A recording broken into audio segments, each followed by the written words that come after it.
오늘의 성경 말씀 역대하 14장 9절로 14절, 16장 7절로 13절 말씀. 구스사람 세라가 저희를 치려하여 군사 100만과 병거 300승을 거느리고 마레사에 이르매 아사가 마주 나아가서 마레사의 스바다 골짜기에 딘치고 그 하나님 여호와께 부르짖어 가로되 여호와여 강한 자와 약한 자 사이에는 주밖에 도와줄 리가 없사오니 우리 하나님 여호와여 우리를 도우소서. 우리가 주를 의지하오며 주의 이름을 의탁하옵고 이 많은 무리를 치러 왔나이다.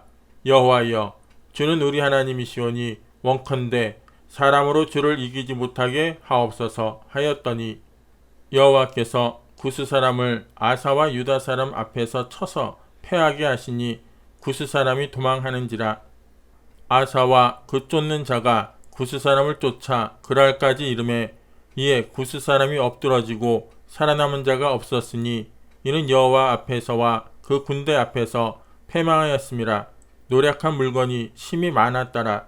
여호와께서 그랄 사면 모든 성읍 백성을 두렵게 하시니 무리가 그 모든 성읍을 치고 그 가운데 있는 많은 물건을 노력하고 때에 선견자 하나니가 유다왕 아사에게 나와와서 이르되 왕이 아람 왕을 의지하고 왕의 하나님 여호와를 의지하지 아니한 고로 아람 왕의 군대가 왕의 손에서 벗어났나이다. 구스 사람과 룹 사람의 군대가 크지 아니하며 말과 병거가 심히 많지 아니하더이까. 그러나 왕이 여호와를 의지한 고로 여호와께서 왕의 손에 붙이셨나이다. 여호와의 눈은 온 땅을 두루 감찰하사 전심으로 자기에게 향하는 자를 위하여 능력을 베푸시나니 이 일은 왕이 망령되이 행하였은즉 이후부터는 왕에게 전쟁이 있으리이다 하매 아사가 노하여 선경자를 옥에 가두었으니 이는 그 말에 크게 노하였음이며 그때에 아사가 또 몇 백성을 학대하였더라. 아사의 시종 행적은 유다와 이스라엘 11개에 기록되니라. 아사가 왕이 된 지 39년에 그 발이 병들어 심히 중하나 병이 있을 때에 저가 여호와께 구하지 아니하고 의원들에게 구하였더라. 아사가 위에 있은 지 41년에 죽어 그 열조와 함께 잠에. 오늘 저는 여러분에게 아사 왕의 믿음의 처음과 나중이라는 제목으로 말씀을 전하겠습니다. 위대한 이스라엘의 왕 솔로몬이 죽었습니다. 그러나 솔로몬의 마지막 생애 속에 보면 그가 그의 많은 아내들의 잘못된 말을 듣고 우상과 사신을 섬겼습니다. 그 결과로 하나님께서 진노하셔서 그 자손대 나라가 나뉘어지게 된 것입니다. 그래서 북방 이스라엘과 남방 유다로 나라가 갈라지게 되고 말한 것입니다.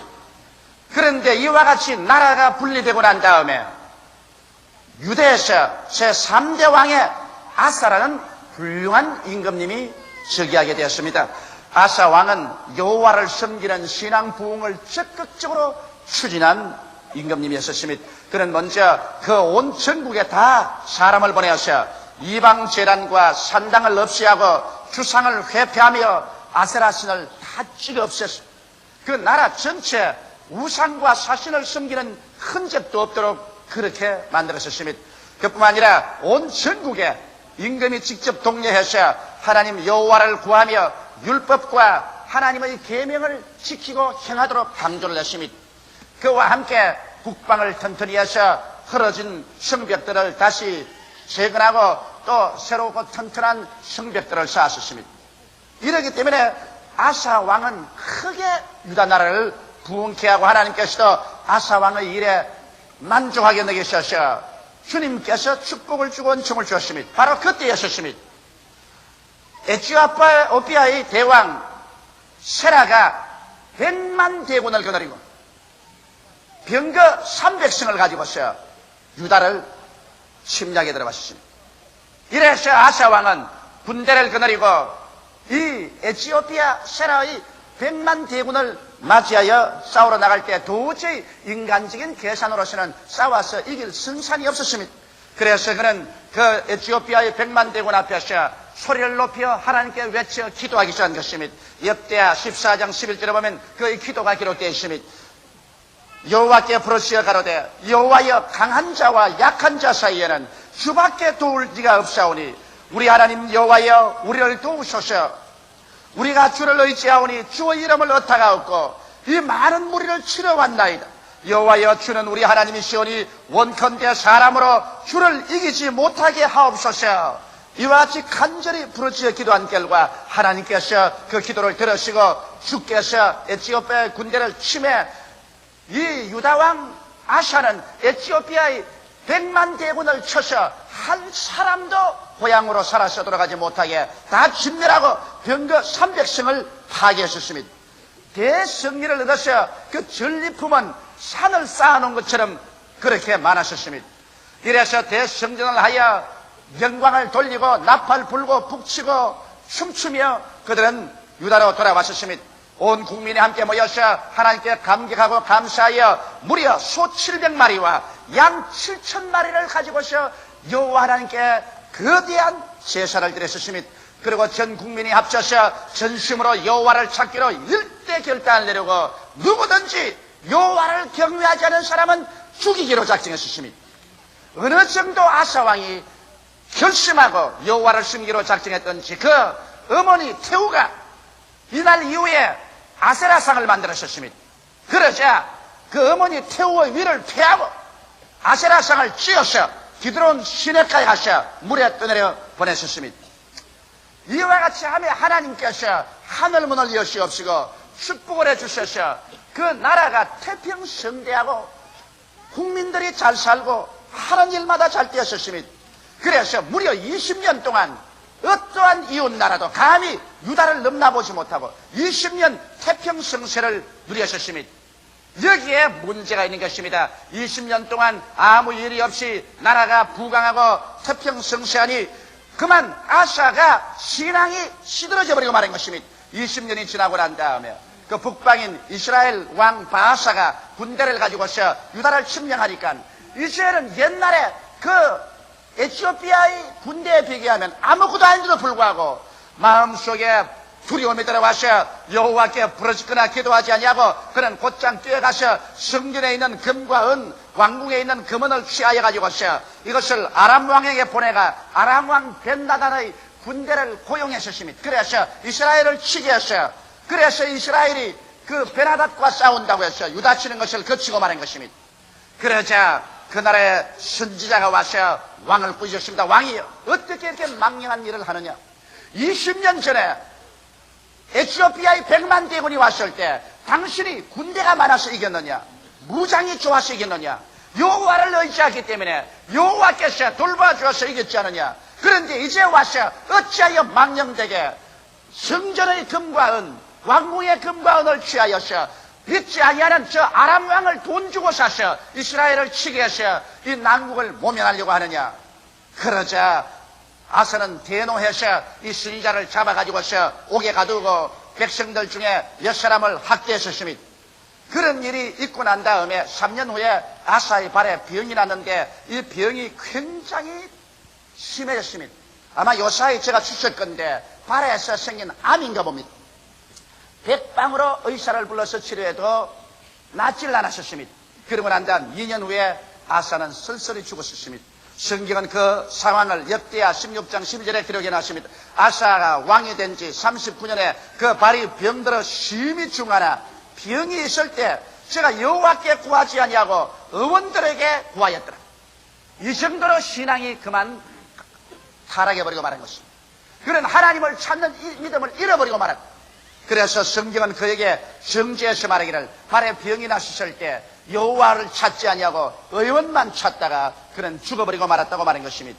그러면 왜 이렇게 위대한 아사왕의 신앙이 그 나중에 가서 이렇게 비참하게 신앙이 타락되고 신앙을 잃어버리고 비참하게 죽음을 맞이하게 되었는가?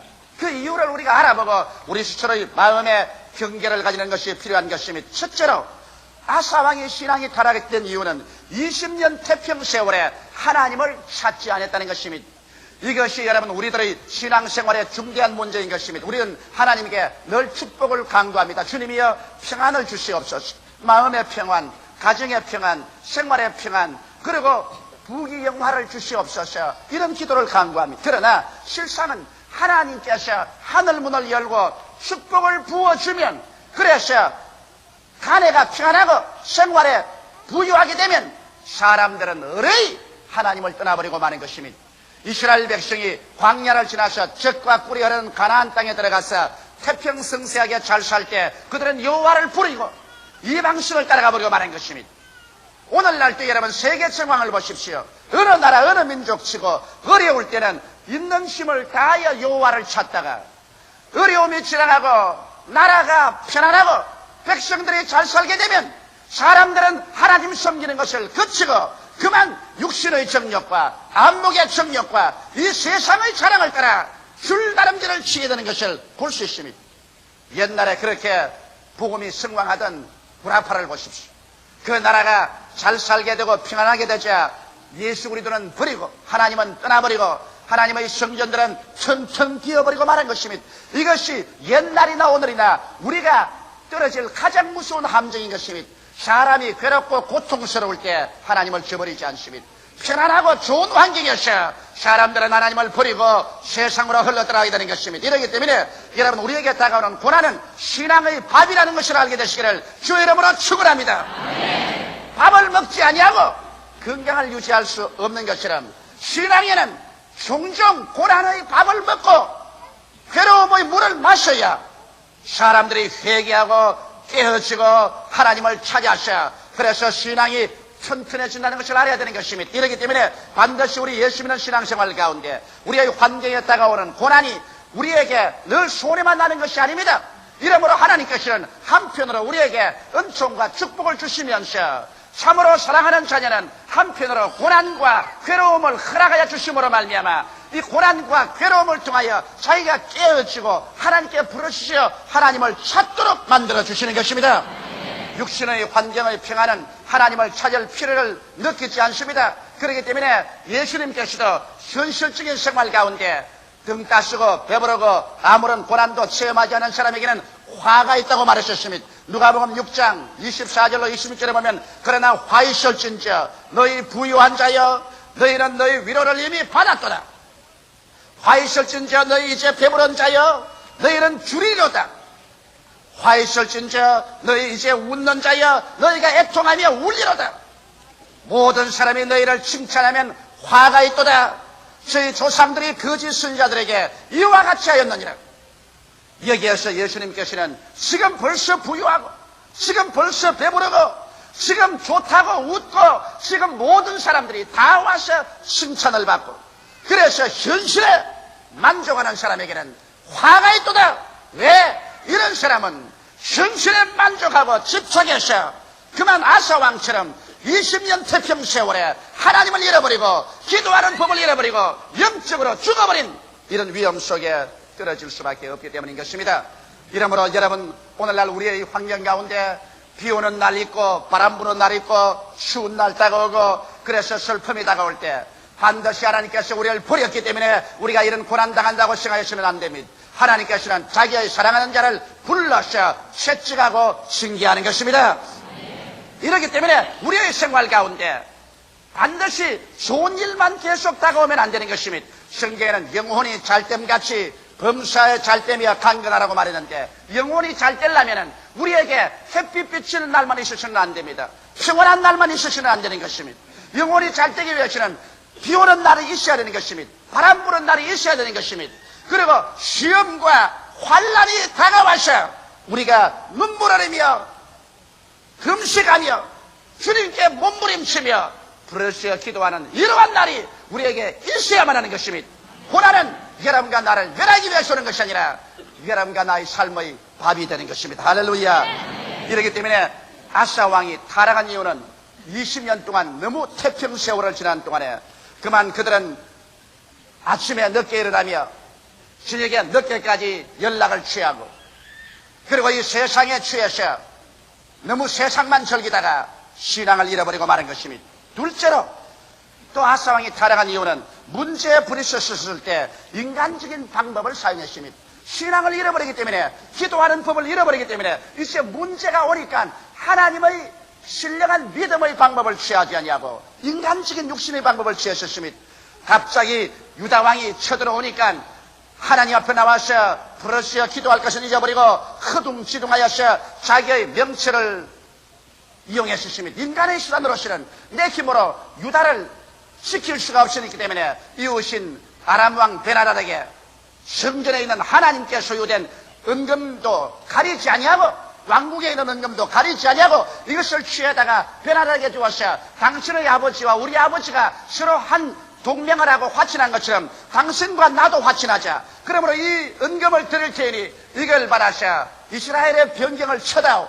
그래서 군대가 철수하게 해다오. 이렇게 인간적인 간청을 하게 된 것입니다. 그럴 때 선지자 하나니가 와서 엄격하게 부여셨습니다. 역대하 16장 7절로 9절에 보면 예선견자 하나니가 유다왕 아사에게 나와서 이르되 왕이 아람 왕을 의지하고 왕의 하나님 여호와를 의지하지 아니한 거로 아람 왕의 군대가 왕의 손에서 벗어났나이다. 구스 사람과 룹 사람의 군대가 크지 아니하며 말과 병거가 심히 많지 아니하더니까 그러나 왕이 여호와를 의지한 거로 여호와께서 왕의 손에 붙이셨나이다. 여호와의 눈은 온 땅을 두루 감찰하사 전심으로 자기에게 향하는 자를 위하여 능력을 베푸시나니 이 일은 왕이 망령되게 행하였은즉 이후부터는 왕에게 전쟁이 있으리이다. 이와 같이 하나님께서는 아사 왕이 신앙이 타락해서 문제를 당했었을 때 하나님께 기도하고 하나님께 의지하지 아니하고 인간적인 수단과 방법을 쓴 것에 대해서 엄히 경고한 것입니다. 우리 예수 믿는 사람들은 세상 사람과 다릅니다. 우리는 흑암의 권세에서 건져내어 하나님의 사랑의 아들 나라로 옮겨졌습니다. 성경 예수께서 말씀하기를 사람이 떡으로만 살 것이 아니요 하나님의 입으로 나오는 모든 말씀으로 살 것이라고 하셨으며 성경에 말씀하기를 나의 의인은 믿음으로 말미암아 살리라. 뒤로 물러가면 내 마음이 저를 기뻐하지 아니하리라고 말씀한 것입니다. 이러기 때문에 우리는 세상 사람과 다릅니다. 세상 사람들이 생각하는 그런 지혜와 지식이나 경험을 따라서 살아서는 안 됩니다. 그런 것을 참작은 할지 몰라도 우리가 최후의 문제의 결단을 내릴 때는 하나님께 나와서 기도해서 말씀과 성령으로 인도를 받아야 됩니다. 말씀을 따라 살아야 되고 우리는 하나님의 입으로 나오는 말씀과 함께 믿음으로 살아야만 되는 것입니다. 오늘 세상 속에 우리가 파묻혀 사니까 우리의 환경이라는 역사적인 변천, 그리고 국가 제도적인 변천, 경제적인 흐름과 변천, 이런 것이 우리에게 심각한 영향력을 미칩니다. 우리의 사고에 영향력을 안 미치는 것은 아닙니다. 그러나 이런 곳에 빠져들어가서 그만 이 세상과 이 세상이 가는 그런 길로 생각해서는 안 되는 것입니다. 여러분과 나는 매일같이 성경을 읽고 매일같이 기도하고 성령의 인도를 받아서 말씀으로 살고 믿음으로 사는 결단에 이를 줄 알아야 되는 것입니다. 이 길은 쉽지 않습니다. 말씀으로 살고 믿음으로 살면 여러분의 가장 가까운 사람들까지라도 여러분을 비난하고 조수하고 손가락질하는 것은 당연한 것입니다. 이러한 비난과 조수를 두려워하지 말고 단호하게 하나님의 말씀 위에 서서 결단을 내려야 되는 것입니다. 성경은 이와 같은 하나님의 교훈을 주고 있습니다. 잠언서 3장 5절로 7절에 보면 너희 마음을 다하여 여호와를 의뢰하고 내 명철을 의지하지 말라. 너는 범사의 그를 인정하라. 그리하면 내 길을 지도하시리라. 스스로 지혜롭게 이기지 말지어다. 여호와를 경외하며 악을 떠날지어다. 이것이 여러분 우리 믿는 사람하고 믿지 않는 사람과 삶을 살아가는 다른 방향인 것입니다. 안 믿는 사람이야 자기를 의지하고 자기 명철과 지혜와 지식을 의지하죠. 그리고 자기 스스로 지혜롭게 결정해서 나갑니다. 난 믿는 사람은 그렇지 않습니다. 여러분과 나는 하나님의 지혜와 하나님의 지식과 판단력과 명철을 가지고 살아야 되는 것입니다. 내 마음대로 하지 말고 범사에 여호와를 인정하고 그 발 앞에 엎드려 기도하고 여호와께서 여러분과 내 마음속에 말씀하도록 해야 되는 것입니다. 여러분 우리는 하나님과 인생을 동급합니다. 성경은 말씀하기를 돈을 탐하지 말고 있는 바를 쪼간질하라. 내가 네게 말하니 과연 내가 너희를 떠나지 아니하고 과연 내가 너희를 버리지 아니하라고 말씀하는 것입니다. 이러므로 우리는 하나님과 함께 인생을 동업하는 사람들인 것입니다. 이러므로 여러분의 생활 가운데 여러 가지 어려운 문제가 다가올지라도 아사와 같이 그만 방망이 미처 하나님께 기도하고 의지하기도 아니하고 인간의 수단과 방법을 취하여 인간적인 일로서 문제를 해결하면 오늘날 또 하나님은 그 사람을 미워하십니다. 하나님은 슬퍼하십니다. 그러한 사람을 하나님께서는 떠나고 저버리고 마는 것입니다. 오늘 이 시간에 여러분께서는 하나님 입으로 나오는 말씀으로 살고 하나님의 의인으로서 믿음으로 살아서 여러분의 길을 항상 하나님께 맡기고 하나님의 명철로서 하나님의 능력으로 살게 되시기를 주의 이름으로 축원합니다. 셋째로 아사왕이 타락한 것은 아사왕이 하나님의 말씀을 듣지 않았기 때문에 그런 타락했습니다. 여러분 역대하 16장 10절에 보면 아사가 노하여 선견자를 옥에 가두었으니 그는 그 말에 크게 노하였습니다. 그때 아사가 또 몇 백성을 학대하였다고 말하고 있는 것입니다. 우리가 잘못하면 하나님 성령께서 선지자의 입을 통해 우리에게 말씀합니다. 혹은 여러분이 기도할 때 성령이 고요하고 잠잠하게 여러분 영 속에 말씀하시고 하나님 말씀을 읽을 때 말씀이 두 날 가진 금같이 여러분 속에 들어가서 심령과 볼수록을 짜기면서 말씀하고 여러분께서 교회 출석할 때 강단에서 설교하는 목사의 입을 통해서 갑자기 여러분에게 마치 뻘거벗은 것처럼 여러분의 잘못을 드러내놓는 것입니다. 이럴 때 하나님의 말씀이 들어올 때 괴롭지만은 하나님의 말씀에 귀를 기울이고 회개할 줄 알아야 되는 것입니다.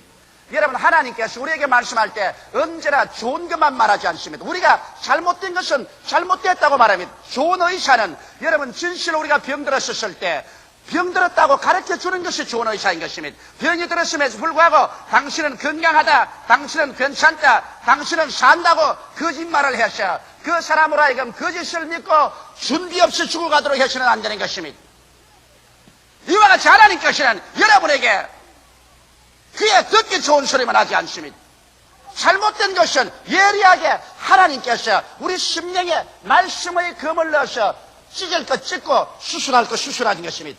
아프기 때문에 그러므로 사람들은 하나님 말씀을 듣지 않으려고 말씀에 귀를 막고 등을 돌릴 때가 있는 것입니다. 바로 아사왕이 기회가 있었는데 그는 기회를 저버린 사람인 것입니다.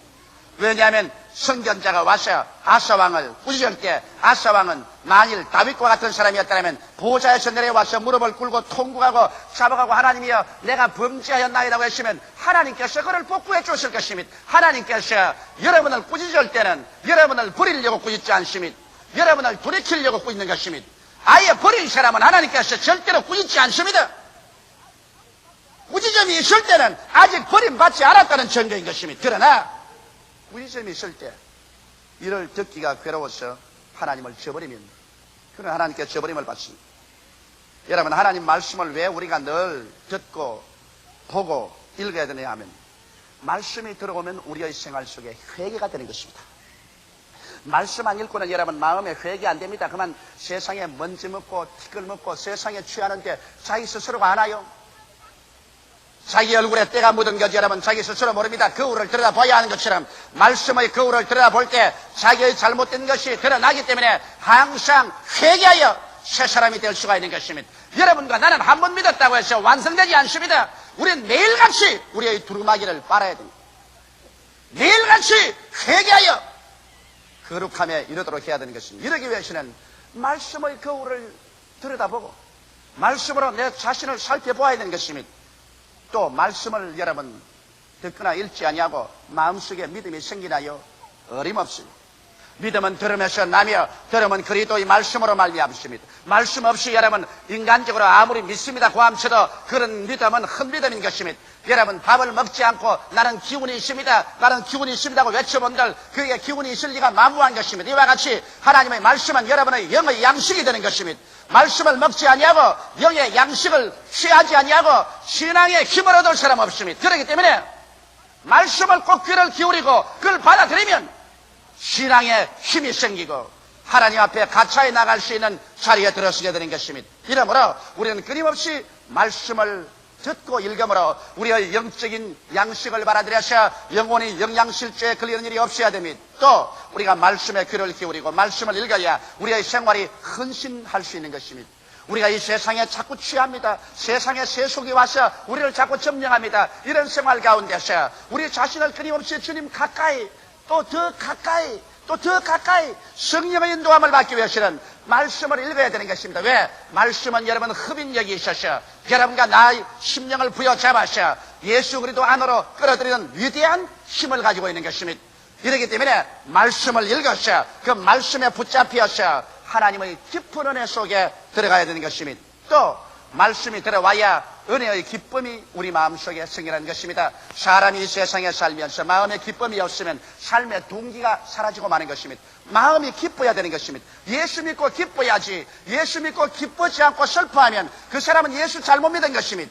예수 믿는 사람의 상표는 기쁨입니다. 너희가 항상 기뻐하라. 내가 다시 말하노니 기뻐하라고 성경은 말했었습니다. 그러나 우리가 기뻐할 수 없는 슬픈 일이 종종 다가오는 것입니다.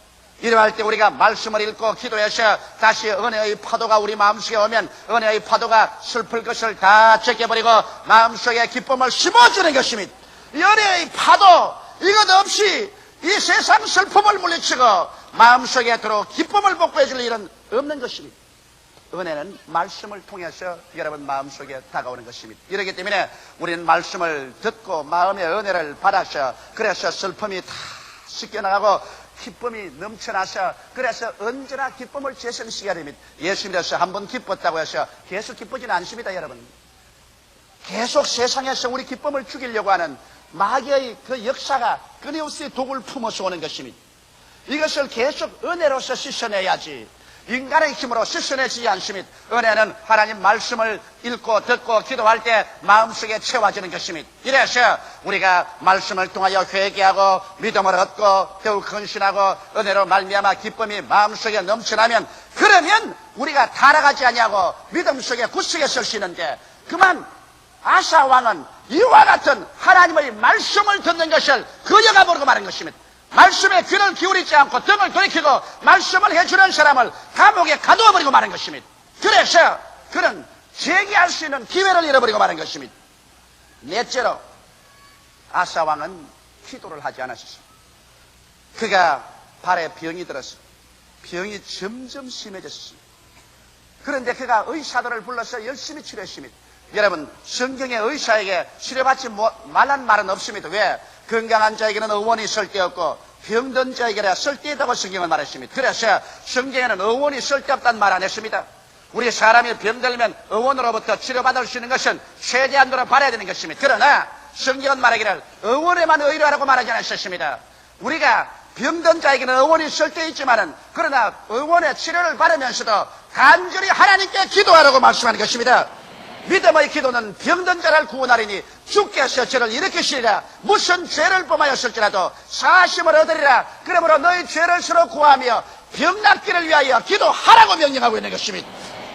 그런데 아사는 발에 병이 들어 병이 점점 심해지는데 의원에게만 의지하고 하나님께 기도하지 않았었습니다. 역대하 16장 12절의 말씀대로 아사가 왕이 된 지 39년에 그 발이 병들어 심히 중하나 병이 있을 때 제가 여호와께 구하지 아니하고 의원들에게 구하였더라.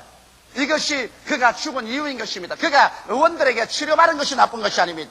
의원만 구하고 주 예수 그리스도를 통해서 하나님께 구하지 않았기 때문에 하나님께서 축복해 주지 아니하므로 의원의 힘으로 못 고쳤습니다. 오늘 의사들에게 여러분 다 물어보십시오. 병을 의사가 고치냐 물어보십시오. 한 사람의 의사도 병은 내가 고친다고 말하지 않습니다. 나는 최선을 다하여 병이 낫도록 도와만 주지 고치는 것은 하나님께서 고친다고 다 고백하는 것입니다. 이러므로 아사가 기도하지 않았기 때문에 그는 죽고 말한 것입니다. 성령으로 시작했다가 육체로 마치는 이유는 평안에 빠져 하나님을 찾지 않고 문제에 부딪혀 믿음으로 해결치 않고 인간의 방법을 쓰고 하나님의 말씀을 멀리하고 기도하지 않으므로 성령으로 시작했다가 육체로 마치는 아사와 같은 비극적인 상황 속에 떨어지는 것입니다. 나는 여러분이 오늘 이 시간에 성령으로 시작했다가 성령으로 열매 맺게 되기를 주의 이름으로 축원합니다. 다 같이 우리 예수의 기도드리겠습니다. 살아계신 하나님 우리 아버지, 오늘 이 시간에 우리는 위대한 신앙의 선각자로서 출발한 아사왕이 나중에 축복을 받고 난 다음에 올무에 빠져서 신앙을 잃어버리고 처참하게 죽은 사항을 가지고서 교훈을 배우고자 하오니 아버지 하나님이 우리의 마음속에 깨달음이 있게 하여 주시옵소서. 예수님 이름 받들어 기도드리옵나이다. 아멘. 오늘의 성경 말씀 히브리서 11장 1절 말씀. 믿음은 바라는 것들의 실상이요 보지 못하는 것들의 증거니. 오늘 저는 여러분과 함께 인간적인 믿음과 하나님의 믿음에 관한 말씀을 나누고자 합니다. 믿음의 문제만큼 강단에서 많이 설교되고 또 논쟁된 것은 없을 것입니다. 그러나 아직까지라도 우리 한 사람 한 사람을 딱 부여잡고 진실로 당신은 믿음이 무엇인지 아십니까? 이렇게 물으면 당황하지 아니한 사람이 별로 없습니다. 수많은 사람들이 제게 와서 믿음에 관해서 실망에 꽉 들어찬 이런 질문을 할 때가 많습니다. 목사님, 나는 진짜로 믿었습니다. 조금도 의심하지 않고 확실히 믿었다고요. 그랬는데도 불구하고 왜 하나님께서는 나의 믿음에 응답하지 아니하시고 주님께서 등을 돌리셨을까요? 실망에 꽉 들어찬 얼굴로 이런 질문들을 하옵니다. 아마 여러분 가운데도 이와 같은 질문을 해보자는 사람 거의 없을 것입니다. 믿음을 가지고 시험해본 결과에 마음에 실망을 체험하고 낙심하지 아니해본 사람은 별로 없을 것입니다. 왜 그럴까요? 이것은 인간적인 믿음과 하나님의 믿음에 관한 분별을 잘하지 못하기 때문에 그런 것입니다. 오늘 저는 이 문제에 관해서 여러분에게 밝히 보여드리고자 하는 것입니다. 첫째로 믿음이란 하나님의 기적적인 역사를 전제 조건으로 하는 데서 믿음이 필요한 것입니다. 우리가 하나님의 기적을 믿지 아니하고 인간의 수단과 생각과 방법으로 모든 일을 다 해결할 수 있다면 믿을 필요가 전혀 없는 것입니다. 오늘날 우리의 죄악의 문제, 우리의 삶의 허무와 무의미의 문제, 우리의 죽음의 문제, 이와 같은 문제들을 인간의 지식으로, 인간의 과학으로 해결할 수 있다면 우리는 하나님을 믿을 필요가 없는 것입니다. 그러나 인간의 힘으로는 죄악의 문제를 해결할 도리가 없고 아무리 애를 써도 삶의 의미의 문제, 죽음의 문제, 영문의 문제들을 해결할 수 없기 때문에 오직 기적적으로 이 문제를 해결해 주시는 하나님을 믿을 수밖에 없는 것입니다. 우리의 현실적인 일반 생활 속에서도 여러분, 우리의 다가오는 수많은 문제들 가운데 인간의 힘과 지혜를 초월해서 우리의 힘으로 도저히 해결할 수 없는 문제들이 수없이 많습니다.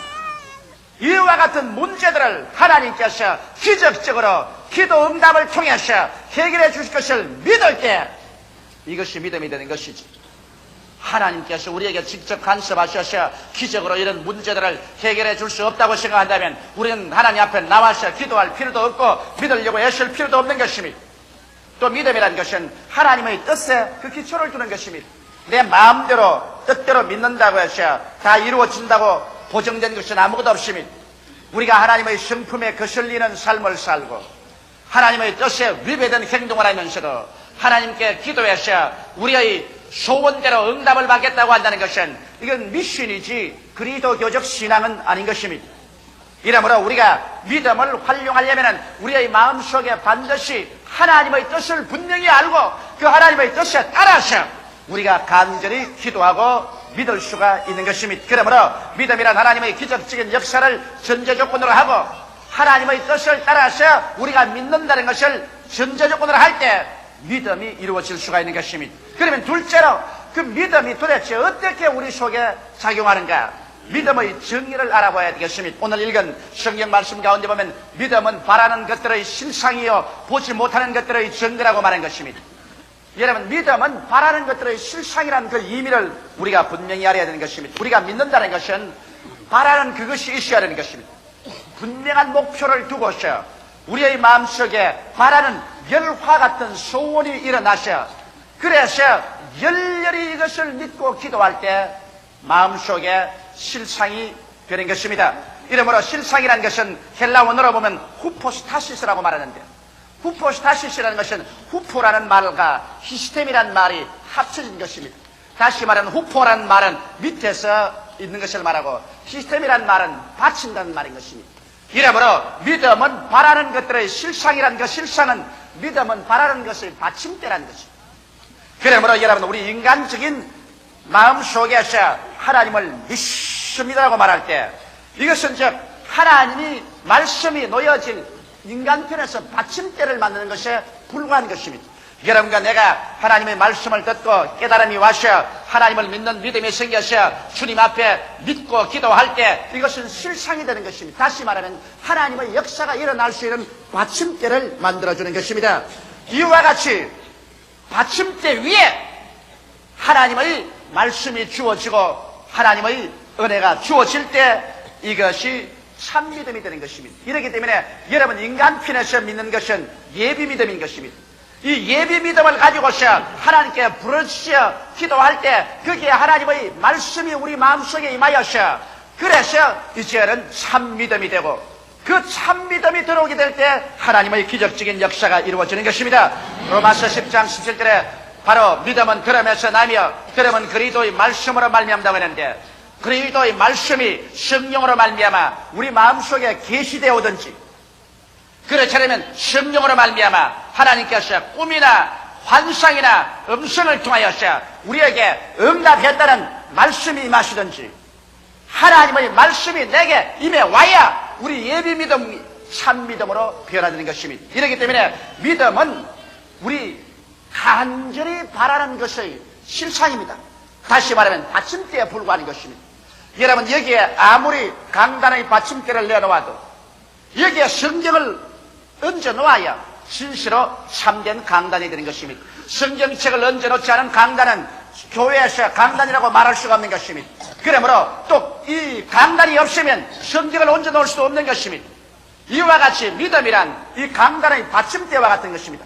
믿음이란 우리가 간절히 바라는 것의 실상적 받침대가 되어서 있고, 이 받침대가 있는데 하나님께서 내가 내게 응답했노라 하고서 약속의 말씀을 얹혀줄 때 이것이 예비 믿음에서 참 믿음이 되어버리고 마는 것입니다.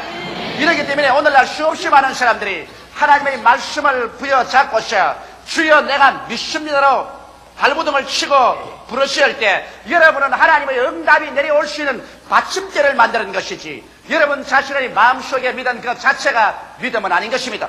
여러분의 마음속에 믿은 그 자체가 응답은 아닙니다. 이것은 하나님이 응답을 해줄 수 있는 받침대에 불과한 것입니다. 이러한 받침대를 가지고서 주님께 철야하고 금식하며 부르짖어 기도하되 언제까지 해야 될 것이냐? 하나님의 말씀이 임할 때까지 고집을 부르고 기도를 해야만 되는 것입니다.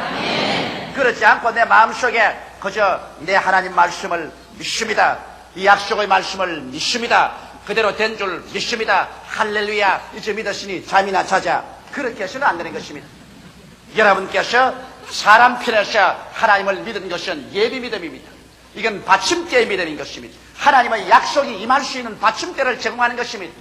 받침대를 제공해놓고 난 다음에 우리 하나님을 바라고 간절한 마음으로 기다려야 되는 것입니다.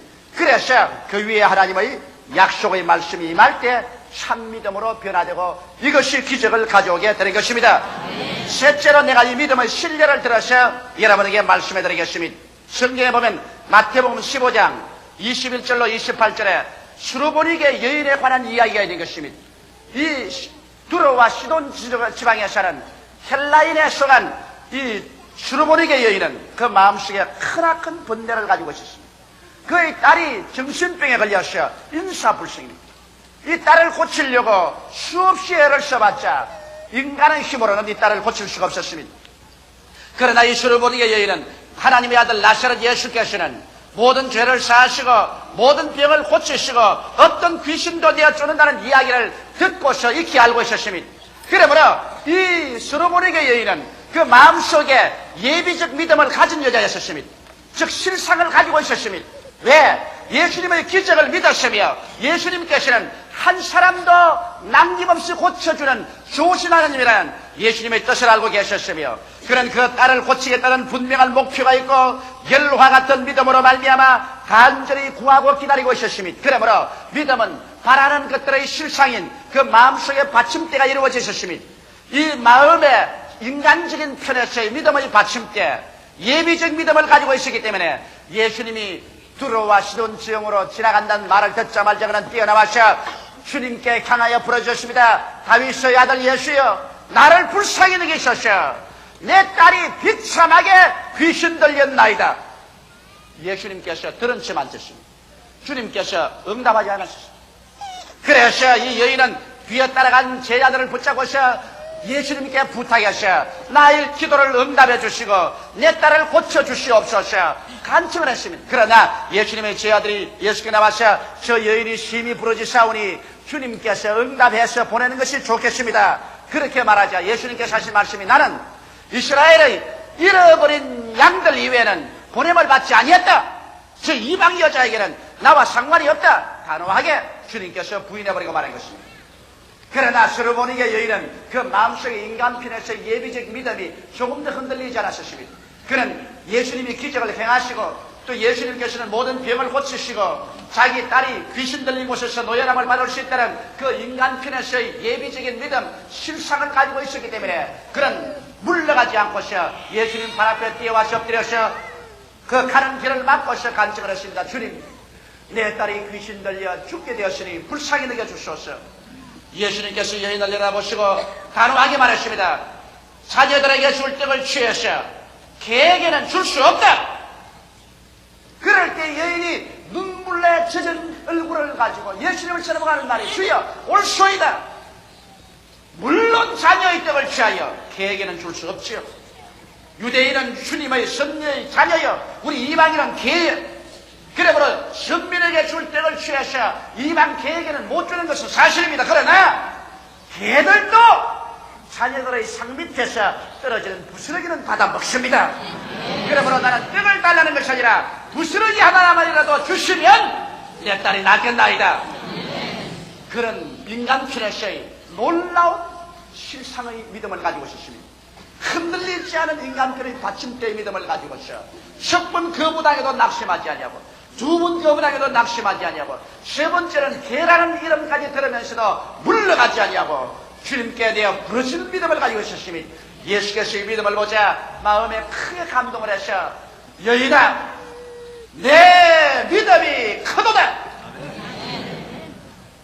내 믿음대로 될지어다. 주님의 약속의 말씀이 그 여인의 예비적 믿음 위에 척 얹혀지자마자 그 예비적 믿음은 본 믿음이 되고 말한 것입니다. 실상의 믿음은 이제는 본격적인 믿음이 되고 말한 것입니다. 그래서 이 여인이 그리도 이 말씀을 이제 받아듣고서 마음의 기쁨이 넘쳐서 집으로 가보니 그 딸에서 귀신이 나가고 딸은 침상에 들어 누워서 건강한 사람이 되어서 엄마가 오기를 기다리고 있었습니다. 여기에서 보십시오. 이 30명의 여인이 처음부터 안 믿은 것이 아닙니다. 그는 열렬하게 믿었습니다. 그는 예수님의 기적을 믿었었습니다. 예수님의 뜻은 한 사람도 병들어 있는 것이 주의 뜻이 아니라는 것을 알고 있었습니다.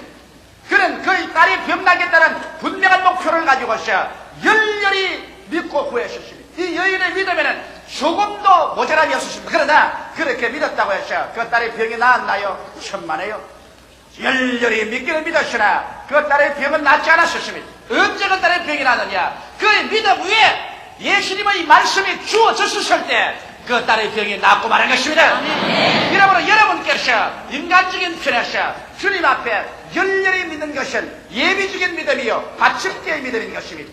그러므로 예비적인 믿음도 없으면 하나님께서는 아예 아무것도 허락해 주지 않습니다. 왜냐하면 여기에 강단이라는 받침대가 없으면 아예 성경도 얹어 놓을 수가 없기 때문인 것입니다.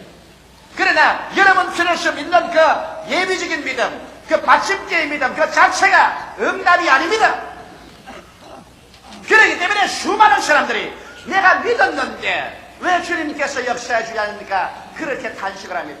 여러분이 믿은 것은 주님의 응답이 올 수 있는 예비적인 믿음이요 받침대의 믿음이기 때문에 이 받침대의 믿음을 가지고는 끝까지 주님께 매달리고 끝까지 참고 기다리며 끝까지 주님에게 외쳐야만 되는 것입니다. 그래서 그냥 기도로서 안 되면 철야 기도하고 그러게도 안 되면 금식하면서 하루를 기다리다 안 되면 열흘을 기다리고 열흘을 기다리다가 안 되면 백날을 기다리고 예비적인 믿음을 가지고 주님 앞에 불태주의 기도를 드리면서 물러가지 않고 기다리고 있을 때 주님께서 때가 이르매 그 인간의 예비적인 믿음 받침대의 믿음 위에 주의 말씀을 척 얹어주시면 그때로부터 하나님의 기적은 이루어져 버리고 마는 것입니다.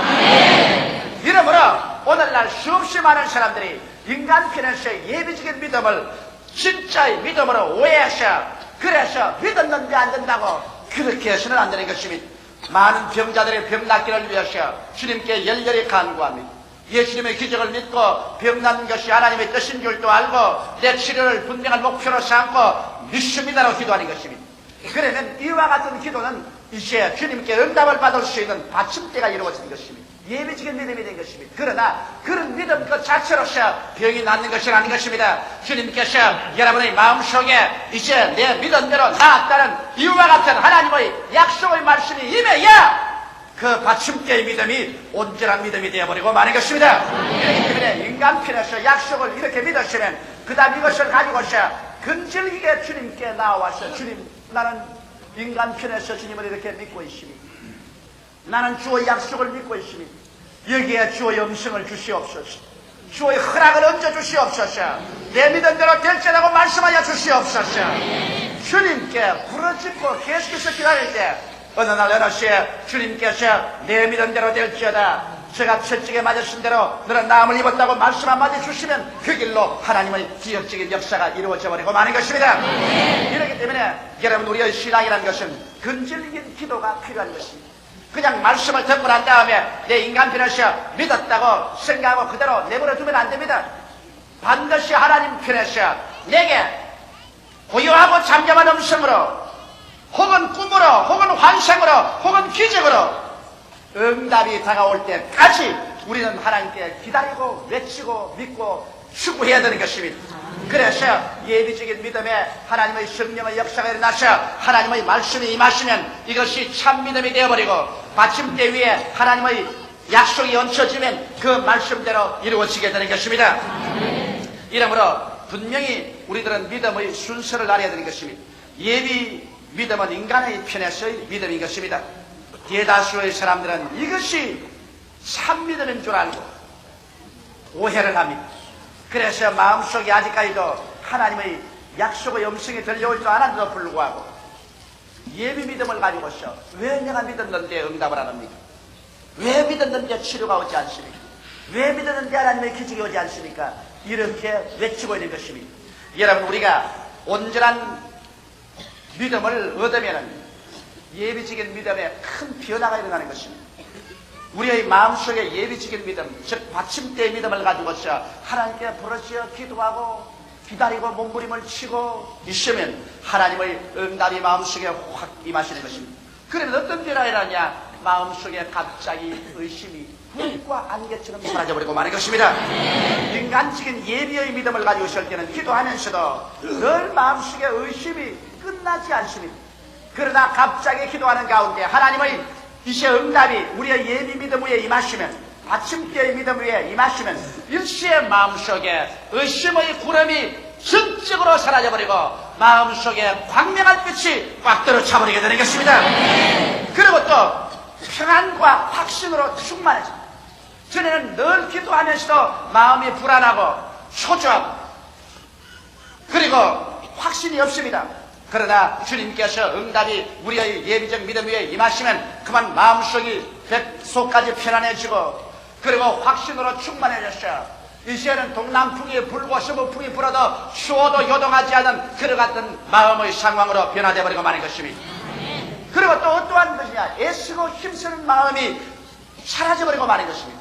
저는 주님께 애쓰고 힘쓰며 부르짖고 간구했는데 그만 애쓰고 힘쓰이 다 사라지고 마음속에 이루어졌다. 이제는 내 믿은 대로 되었다. 다 이루었다. 이와 같은 평안이 채워지고 인간의 힘으로서 애쓰고 힘쓰는 것이 사라져버리고 마는 것입니다. 그게 또 못해서 어찌하는지 이제 기도만 하면 이미 받은 것으로 깨달아지는 것입니다. 그래서 없는 것이 있는 것처럼 생각이 되고 없는 것이 있는 것처럼 환상과 꿈으로 보여지고 없는 것이 있는 것처럼 이래서 담대하게 말하여지고 이미 받아진 것으로 깨달아집니다. 누가 와서 가르친 것도 아닌데 마음속에 이미 이루어진 것으로 깨달아지는 것입니다. 이렇게 되면 의심도 사라지고 평안과 확신으로 충만해지고 애쓰는 마음 죽게 다 맡겨져 버리고 그리고 이미 받아진 것으로 마음속에 확신이 깨달아지면 그때는 이 마음속에 이제는 진실한 믿음으로 꽉 들어차게 되고 이와 같은 믿음은 눈에는 아무 증기 안 보이고 귀에는 아무 소리 안 들리고 손에는 잡히는 것 없어도 하나도 요동치 아니하고서 그대로 밀고 나가게 되고 이러한 믿음 위에 주님께서는 내 믿음대로 될지어라고 말씀하는 것입니다. 이렇기 때문에 우리 인간적인 믿음 위에 하나님의 말씀이 임했어야만 참 믿음이 된다는 이 사실을 우리가 등한히 하면 인간적으로 믿고 난 다음에 왜 하나님께 부르시는데 이루어지지 않습니까? 이와 같은 말들을 자꾸 하게 되는 것입니다. 저는 요번에 하나님 앞에서 놀라운 계시를 하나 받았었습니다. 우리가 미국에 방송을 시작을 한 다음에 상당히 경제적으로 고통을 많이 그동안 당하고 있었습니다. 왜냐하면 방송이라는 것이 여러분 그렇게 쉽지가 않습니다. 더구나 미국의 뉴욕의 채널 9이나 로스앤젤레스의 채널 9을 통해서 미국 전국에 방송을 한다는 것은 쉬운 일이 아닙니다. 이래서 방송비가 모자라기 때문에 제가 종종 외국에 가서 대부흥성회에서 얻어지는 헌금을 가지고서 그 방송 비용을 메꾸고 있었습니다. 이와 같은 여러 가지 방송 비용 때문에 상당한 정신적인 압박을 받고 고통 중에서 제가 부르짖었습니다. 왜냐하면 하나님께서 확실히 저에게 미국의 복음의 말씀을 방송으로 전가하는 이와 같은 하나님의 지시를 받고서 방송을 시작했습니다. 인간적인 편에서 내가 확실히 믿었으나 그러나 하나님께서 경제적으로 축복을 해준다는 이러한 신념이 마음속에 없어요. 마음이 늘 불안하고 초조하고 늘 답답하고 괴로웠습니다. 이래서 여러 친한 형제 친구들에게 편지도 하고 간청도 하고 그리고 성회에 가서 헌금도 모으고 이런 애를 쓰는데 주님께 계속 부르시게 됐습니다. 밤이나 낮이나 하나님 아버지요, 이 미국의 방대한 방송 비용을 주님께서 조달하여 주옵소서. 주께서 조달해 주지 아니하시면 사람의 힘으로 날 수 없습니다. 내가 믿기 때문에 실천했지만은 주님께서 기적을 베풀어 주시옵소서. 이렇게 기도를 했는데 하나님의 놀라운 계시가 저희 마음속에 임하였습니다.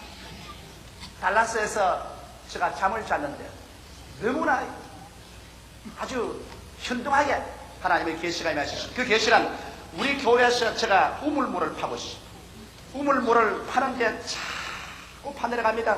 우리 교회 모든 성도들이 다 모여서 깊이 파내려가는데 이 물이 넘쳐나야 온 세계 사람을 다 마실 수가 있다는 것입니다. 아무리 파헤쳐 들어가도 바위에 말이지 물이 안 나와요. 새까맣게 저 밑에까지 파내려가도 물이 나지 않습니다. 이래서 제가 괴로워서 어찌할 줄 몰라 발을 둥둥 걸리고 있었습니다. 물이 나오지 않으면 우리 교인들뿐 아니라 세계를 먹여 마실 수가 없는데 이를 어떻게 하느냐. 그런데 갑자기 내가 서 있는 이 오른편 한 곳에서 그냥 물이 쏟아져서 아주 맑은 물이 폭포처럼 쏟아져 들어옵니다. 그래서 내가 그 물에 손을 씻고 그 물을 마시면서 이 물이 어디서 나오냐고 물으니까 하늘에서 음성이 들려오기를 이 물은 미국에서 넘쳐나오는 물이다. 내가 애를 쓰고 힘을 써서 몸부림을 치기 때문에 하나님께서 불쌍히 느끼셔서 미국에서 이렇게 넘치게 물이 나오도록 너를 축복해 준다. 그래서 그 물이 넘쳐나와서 우리가 파는 우물물에 물이 가득해집니다. 가득해지니까 여기에 더러운 금불들을 우리 제익들이 와서 걸러내고 그 우물물을 청소하고 있는데 갑자기 온 천지에 물이 가득해집니다. 그 물이 한국에는 하늘이 맑고 전혀 구름이 없는데 그래서 내가 또 물었습니다. 구름 한 점이 없는데 어디에서 이렇게 물이 천지에 가득하게 모여옵니까? 그러니까 한국 위에는 물이 없지만은 부지런히 내가 복음 전도해서 저 온 세계에서 하늘에서 성령의 비가 쏟아져 그 물이 이리로 넘쳐오고 있다. 그러면서 이제는 물 걱정을 하지 말고 담대하게 마시오라. 나는 그 말을 듣고서 잠에서 척 깨어나는데 제가 여러 번 많은 일을 당할 때 하나님께 계시로서의 꿈을 받지만 이것이 너무나 내 영혼 속에 꽉 들어차게 계시로서 다가옵니다. 내 마음에 흔들리지 않습니다. 그때까지 늘 마음에 의심이 있고 평안하지 않냐고 확신이 없고 마음이 늘 애쓰고 그리고 아무리 하나님이여 이것을 주님께서 받은 것처럼 해주시옵소서도 그렇게 되지 않던 마음이 내 믿음의 받침대 위에 하나님의 이 응답의 계시가 오자마자 일시의 의심이 사라지고 평안과 확신으로 충만해지고 애쓰는 마음이 사라지고 이미 받은 것으로 되어서 머릿속의 믿음이 아니라 뱃속의 믿음으로 변화되는 것을 제가 체험했었습니다. 얼마나 마음이 편안해지는지 이제는 의심의 구름이 없고 조금도 마음의 고통이 없습니다. 하나님께서 이제는 천지와 만물을 지으신 권능으로 말미암아 필요한 모든 것을 제공해 주실 것이라는 확신이 마음속에 생겨난 것입니다. 이것이 이제는 참 믿음인 것입니다. 나는 이런 믿음이 오면은 어떠한 일이 다가와도 조금도 두려워하지 않고 그대로 밀고 나갈 수가 있는 것입니다. 그러나 이런 믿음이 다가오기 전에 인간 편에서의 믿음만 가지고 모험을 했다가는 그들은 나중에 뒷감당을 하지 못하고 믿었는데 왜 하나님이 응답하지 않습니까? 이런 원망하게 되는 것입니다. 인간 편에서만 믿었지 하나님의 계시적 응답을 성경으로나 꿈으로나 환상으로나 음성으로 받아서 이것이 예비 믿음이 참 믿음이 되지 못하기 때문에 하나님께서 책임져 주지 아니하는 것입니다. 이러므로 사랑하는 성도 여러분 마음속에서 하나님의 약속의 말씀을 믿었었으면 그 믿음에 상응하는 하나님의 응답의 말씀이 올 때까지 부르짖어 기도하는 것이 필요한 것입니다. 수많은 성도들이 예비 믿음이 본 믿음인 줄 알고 오해한 결과 왜 믿었는데 이루어지지 않냐고 탄식합니다. 예비 믿음은 인간 편에서 믿는 받침대이며 거기에 하나님의 말씀이 임하여야 본 믿음이 되고 그때는 없는 것을 있는 것까지 생각하고 보고 말해도 되는 것입니다. 그 때문에 예비 믿음을 갖고 하나님의 허락이 임하도록 열렬히 기도하고 기다려야만 하는 것입니다. 오직 하나님의 말씀이 성경으로 임할 때 그때 말이 참 믿음으로 변화되죠. 그 말씀이 임하기 전에는 끝까지 받침대로 남아있고 예비 믿음으로 남아있는 것입니다. 이러므로 여러분이 항상 기도하고 낙심하지 말며 근질기게 인간 편의 믿음을 가지고 하나님을 찾게 되어서 하나님 믿음이 임하시게 되기를 주의 이름으로 축원합니다. 기도드리겠습니다. 살아계신 하나님 우리 아버지, 우리에게 하나님의 뜻을 보여주심으로 말미암아 인간 편에서 하나님의 말씀을 믿을 수 있도록 해주심을 감사하옵나이다. 그러나 인간의 믿음은 바로 실상 받침대에 불과한 것이오므로 우리 아버지의 말씀이 주어지게 하여 주시옵소서. 아버지의 레마가 주어져서 그 레마를 통해서 참 믿음, 능력 있는 믿음, 권세 있는 믿음, 역사하는 믿음으로 변화되게 하여 주시옵소서. 예수님 이름 받들어 기도드리옵나이다. 아멘. 오늘의 성경 말씀 마태복음 6장 12절로 15절 말씀. 우리가 우리에게 죄 지은 자를 사하여 준 것 같이 우리 죄를 사하여 주옵시고 우리를 시험에 들게 하지 마옵시고 다만 악에서 구하옵소서. 나라와 권세와 영광이 아버지께 영원히 있사옵나이다. 아멘. 너희가 사람의 과실을 용서하면 너희 천부께서도 너희 과실을 용서하시려니와 너희가 사람의 과실을 용서하지 아니하면 너희 아버지께서도 너희 과실을 용서하지 아니하시리라. 오늘 저는 여러분과 함께 우리에게 죄 지은 자를 사하여 준 것 같이 이 제목으로 은혜를 나누고자 합니다. 여러분, 하나님께서 용서해달라고 용서를 비신 적이 있습니까? 성경 전체를 통해서 보게 될지라도 하나님께서 한 번도 용서를 빌은 기사가 없습니다. 왜 그러냐? 하나님은 절대 완전하신 하나님이시기 때문에 하나님께서 실수하거나 죄를 지은 적이 없고 또 실수나 죄를 지을 수도 없습니다. 그렇기 때문에 하나님께는 용서가 절대로 필요하지 않습니다. 그러나 여러분과 나는 어떻습니까? 우리는 시시각각으로 용서를 빌고 용서를 받지 않고는 살 수가 없습니다. 왜 그러냐? 여러분과 나는 지극히 불완전한 존재인 것입니다. 이렇기 때문에 우리는 말과 행동과 생활에 끊임없이 실수하고 죄짓고 실패합니다. 이렇기 때문에 우리는 용서를 받지 않고는 우리의 존재가 이 땅에서 살아갈 수가 없는 것입니다. 여러분, 어린아이가 그런 말을 막 배우기 시작해서 한 발자국 두 발자국 옮기는데 잘 걷지 못하고 넘어진다고 그냥 부모들이 막 부려 때린다면은 어린아이는 그만 겁을 집어먹고서 다시는 그런 말을 배우려고 하지 않기 때문에 걷지 못하고 말 것인 것입니다. 비록 넘어지고 또 넘어져도 자꾸 격려를 하고 용기를 복돋아주면 그 어린아이는 나중에 걸을 수 있는 것을 배우는 것입니다. 세상살이에 여러분, 실패하는 사람이 어디 있습니까? 이 세상에 손내는 것마다 척척 그대로 다 성공한다면 이 세상에 실패자가 어디 있겠습니까? 그러나 우리는 삶을 살면서 끊임없이 실패합니다. 실패할 때마다 우리는 실패했기 때문에 이제는 절망이라고 인생을 포기하지 않습니다. 실패하면 다시 일어나서 새로운 용기와 희망을 가지고 실패한 것은 뒤로 던져버리고 용서하고 재기해서 전진해 나가는 것입니다. 이와 같이 행복하고도 성공적인 인생을 살기 위해서는 우리는 용서받고 용서해 주는 것이 절대로 필요한 것입니다. 인생에 용서 없이 성공적인 삶을 살아갈 수 있는 사람은 한 사람도 없는 것입니다. 그렇기 때문에 우리 하나님은 용서의 하나님인 것입니다. 나는 오늘 여러분에게 우리가 우리에게 죄 지은 자를 사하여 준 것 같이 우리의 죄를 사하여 주시옵소서라고 기도하라고 한 예수님의 그 심정을 여러분과 함께 나누어 알아보고자 하는 것입니다. 첫째로 우리 하나님께서는 용서하시기 위해서 여러분과 나를 부르신 것입니다. 성경에 보면 하나님께서 에덴을 지으시고 하나님의 형상과 모양대로 지음받은 완전한 인간 아담을 지었어요. 그곳에 살게 했지만은 그가 마귀의 꾀임에 받아서 하나님을 반역하고 배반하고 범죄하고 난 다음에 뿔거벗은 수치를 느끼게 되었어요. 그가 하나님의 얼굴을 피하여 숨었을 때 하나님이 에덴에서 찾아오셨습니다. 아담아 내가 어디 있느냐? 아담이 내가 뿔거벗어 부끄러워 숨었나이. 여러분, 오늘날도 우리가 죄를 짓고 나면은 우리가 양심이 벌거벗은 것처럼 수치를 당하는 것 옛날이나 지금이나 다른 바 없습니다.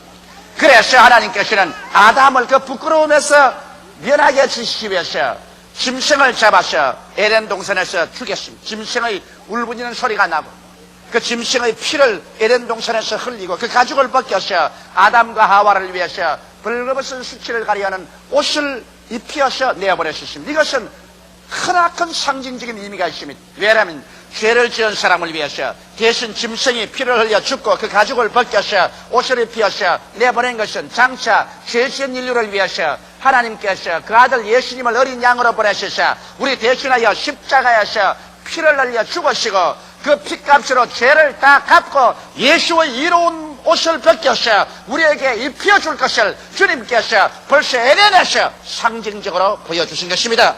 이렇기 때문에 하나님께서 예수님을 이 땅에 보낸 것은 여러분과 나의 죄를 용서하고 우리를 의롭게 만들어서 하나님 앞에 서서 구원을 얻도록 하기 위해서 그렇게 하신 것입니다. 예수님의 복음사역 중에 가장 위대한 것은 예수님께서는 한 사람도 정죄하지 않았다는 것입니다.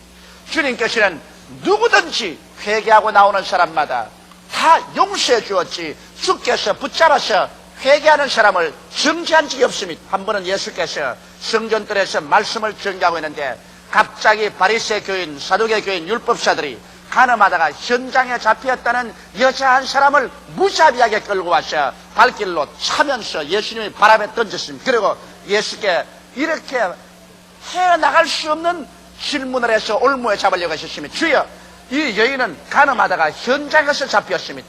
모세의 율법에 기록하기를 이런 여자는 돌로 쳐서 죽이라고 했는데 선생은 뭐라고 말하나이까? 선생은 어찌하겠나이까? 그럴 때 예수님께서 아무 말도 아니하시고 허리를 굽혀서 땅에 글을 썼습니다. 성경에는 무슨 말을 썼다고 안 했지만 틀림없이 예수님은 십계명을 다 적었을 것입니다. 그럴 때 사람들은 성화같이 외쳤습니다. 선생이요, 선생은 이 여자를 어떻게 하겠나이까? 그때 예수님께서 고개를 들어 그 불타는 눈길로 한 사람 한 사람하고 얼굴을 마주쳐 보시고 난 다음에 주께서 말씀하십니다. 너희 중에 누구든지 죄 없는 자가 돌을 먼저 들어서 이 여자를 쳐라. 그러시고 난 다음 주님께서 허리를 굽혀서 손가락으로 또 글을 쓰기 시작했습니다. 좌우간 무슨 글을 썼던지 간 예수님의 손가락에 글 쓰는 것을 보고 혼비백산을 한 무리들이 모두 다 돌과 몽둥이를 버려주고 도망을 쳤으니 주께서 무슨 글을 썼다고 생각됩니까?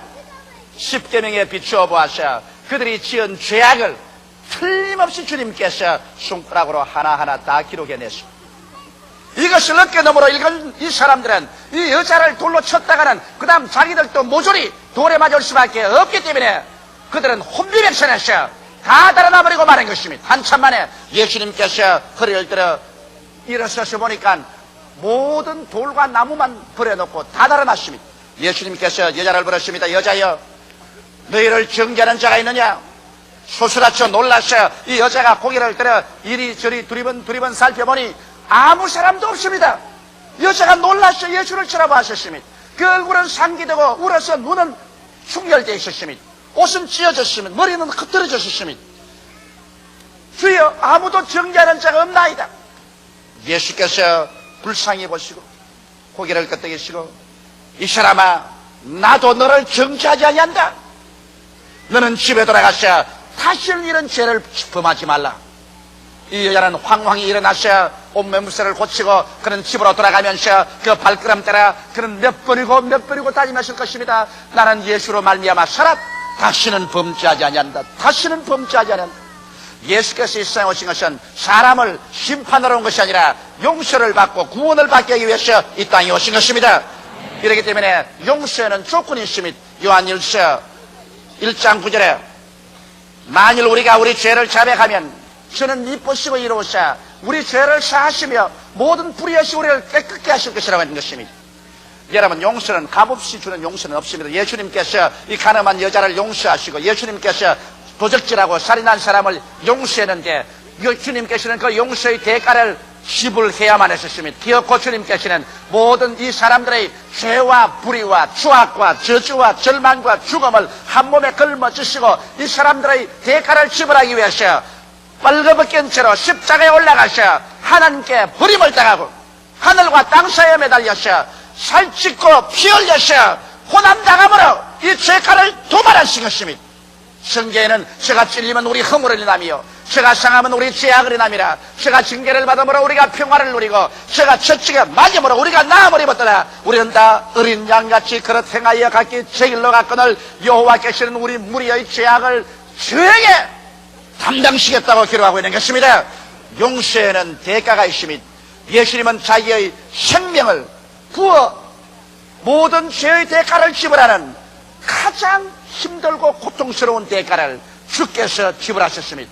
하나님에게 버림받는 그 비극적인 것을 주님께서는 체험했던 것입니다. 이와 같이 해서 우리 하나님께서는 어린 양 예수 그리스도의 그 고통을 십자가에 매달린 고통을 대가로서 그 피 흘린 대가로서 인류의 죄를 용서하시고 그리스도의 의로운 옷을 벗겨서 오늘 회개하고 주님을 믿는 사람마다 용서하고 구원하는 것입니다. 죄를 지었음에도 불구하고 못났음에도 불구하고 버림을 받아야 마땅함에도 불구하고 죄 지은 그대로 못난 그대로 회개만 하고 나오면 그리고 예수를 구주로 믿기만 하면 하나님께서는 용서하여 주시는 것입니다. 과거를 묻지 아니하시고 과거의 죄에 대해서 논란하지 아니하십니다. 그리스도의 피는 기운 같은 것을 흰눈같이 진홍 같은 것을 양털같이 희게 씻어주는 것입니다. 이러므로 오늘 하나님께서는 용서하는 하나님인 것입니다. 예수 그리스도 안에서 우리 한 사람 한 사람 우리를 심판하고 멸하려고 하지 않으시고 어찌한지 회개시켜서 용서받게 하려고 오늘 성령으로 이 가운데 역사하시는 것이 바로 우리 하나님의 역사인 것입니다. 둘째로 우리가 이제 예수를 믿고 용서를 받았으면 계속 그 용서 안에서 살아야 되는 것입니다. 우리가 한번 주님께 과거와 현재와 미래의 모든 죄를 용서받았습니다. 이제 계속 우리는 용서 안에서 살고 더 깊은 용서 속에 들어가서 하나님께 더 가까이 나가야 되는 것입니다. 그러기 위해서는 어떻게 해야 될까요? 나와 이웃과의 관계에 있어서 계속해서 용서를 해줘야 되는 것입니다. 예수께서 성경에 우리가 우리에게 죄진 자를 사하여 준 것 같이 우리의 죄를 사하여 주옵시고라고 가르쳤습니다. 이것은 죄인들에게 가르친 것이 아니라 이미 예수를 믿고 구원받은 제자들에게 이와 같은 기도를 늘 하라고 하는 것입니다. 이제 우리가 한번 구원의 용서를 받고 난 다음 계속 우리가 깊이 용서받고 하나님께 깊이 사랑받고 은혜 받기 위해서는 우리가 용서 속에 살아야 되는 것입니다. 이 용서 속에 살기 위해서는 내가 하나님께 용서를 구하는 것과 같이 내가 남의 죄를 용서해 주어야 하나님의 용서를 계속 받을 수 있다는 것입니다. 이것이 우리에게 힘든 일입니다. 그러나 이제는 예수 믿는 사람은 내가 계속 하나님께 용서를 받고 하나님의 은혜를 입고 성령의 역사를 받기 위해서는 계속 우리의 이웃을 용서해야 됩니다. 남편을 계속 용서해야 됩니다. 아내를 계속 용서해야 됩니다. 자녀를 용서하고 부모를 용서하고 내가 이웃이 내게 범죄할 때 그것을 계속 용서하면서 나가야 될 용서의 무거운 책임을 걸머지고 있는 것입니다. 마태복음 18장 23절로 35절에 보면 예수께서 여기에 대한 놀라운 비유의 말씀을 하셨습니다. 어느 한 임금이 계시는데 그 임금이 한 부하에게 1만 달러 돈을 빌려줬어요. 그런데 그 부하가 1만 달란트를 갚을 수가 없었습니다. 돈을 갚을 날이 왔는데 돈을 갚을 생각도 못하고 갚을 돈도 없으니까 임금이 명령을 해서 그 모든 처자를 다 잡아 종으로 팔고 그 집과 재산을 다 팔아서 빚을 갚도록 하라고 명령하셨습니다. 그러자 이 사람이 임금에게 와서 그냥 머리를 조아리고 임금님께 사정을 합니다. 임금님, 내게 말미를 주시옵소서. 시간만 주시면 내가 어찌하는지 이 빚을 갚겠나이다. 그러므로 시간을 주시옵소서. 간청하고 사정했었습니다. 그러자 임금이 그를 측은히 여기시고 불쌍히 여기셨어요. 그래서 그 1만 달란트의 빚을 다 탕감해 줬습니다. 좋다. 나는 다 탕감한다. 이제는 너 안 갚아도 좋다. 그러므로 돌아가라. 그래서 이 사람이 1만 달란트 탕감을 받고 난 다음 아주 기분이 좋아서 밖으로 나왔는데 집으로 돌아오는 길에 자기와 동료 한 사람을 만나는데 이 사람은 100데나리온 빚을 진 사람인 것입니다. 그 사람을 잡자마자 멱살을 쥐고서 야, 이 녀석아, 너 내게 100데나리온 빚진 것 갚아라. 내가 지금 사정이 여의치 못하고 도저히 생활이 안 되어서 100데나리온을 갚을 수가 없으니 시간과 말미를 주십시오. 이 자식아, 시간과 말미가 뭐냐 이 금방진 놈아. 100데나리온 썼으면 네가 갚아야 될 거 아니야. 네 갚을 때까지 내가 가만두는가 봐라. 그래서 그 사람을 목을 잡고 끌고 가서 감방에 쳐넣어버리고 말한 것입니다. 이 사실을 본 친구들이 이렇게 괘씸할 수가 있느냐. 자기는 임금님에게 1만 달란트 탕감을 받았으면서 불과 얼마 안 되는 100데나리온 빚진 친구를 이렇게 잡아서 감옥에 쳐넣을 수가 있느냐. 그래서 임금에게 가서 그것을 고발했습니다. 임금님이요, 당신이 1만 달란트 용서해준 그 사람은 자기 친구가 100데나리온 빚진 것도 용서해주지 못하고 그를 잡아서 감옥에 갇혔나이다. 임금이 보좌에 앉아서 이 말을 듣자마자 분노해서 일어나서 얼굴이 불그락 푸르락 하고 주먹을 불끈 쥐었다가 놓았다면서 그 녀석 당장 데려오너라.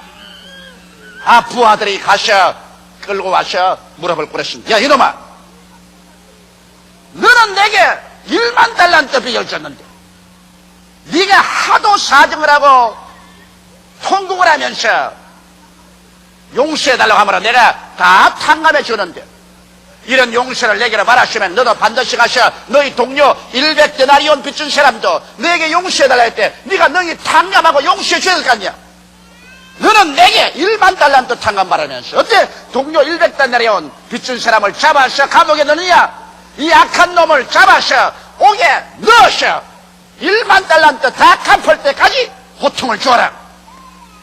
이 예를 예수님께서 드시고 난 다음 주님께서 하신 말씀이 이와 같이 자기 이웃 사람의 죄를 용서하지 않은 사람을 천부께서는 이렇게 할 것이라고 말한 것입니다.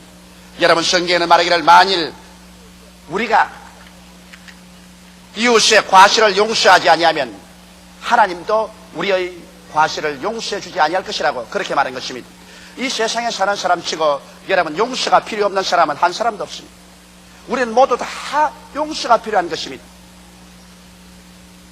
어떠한 사람이 이웃 사람하고 대단히 사이가 나빠서 말했습니다. 나는 절대로 용서해 줄 수 없다. 나는 이 녀석 절대로 용서해 줄 수 없다 말했습니다.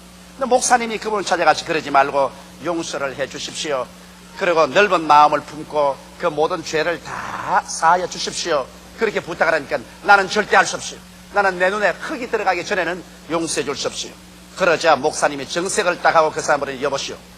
그러면 오늘부터 시작해서 당신은 다시 죄 지을 권리가 없습니다. 왜 그래요?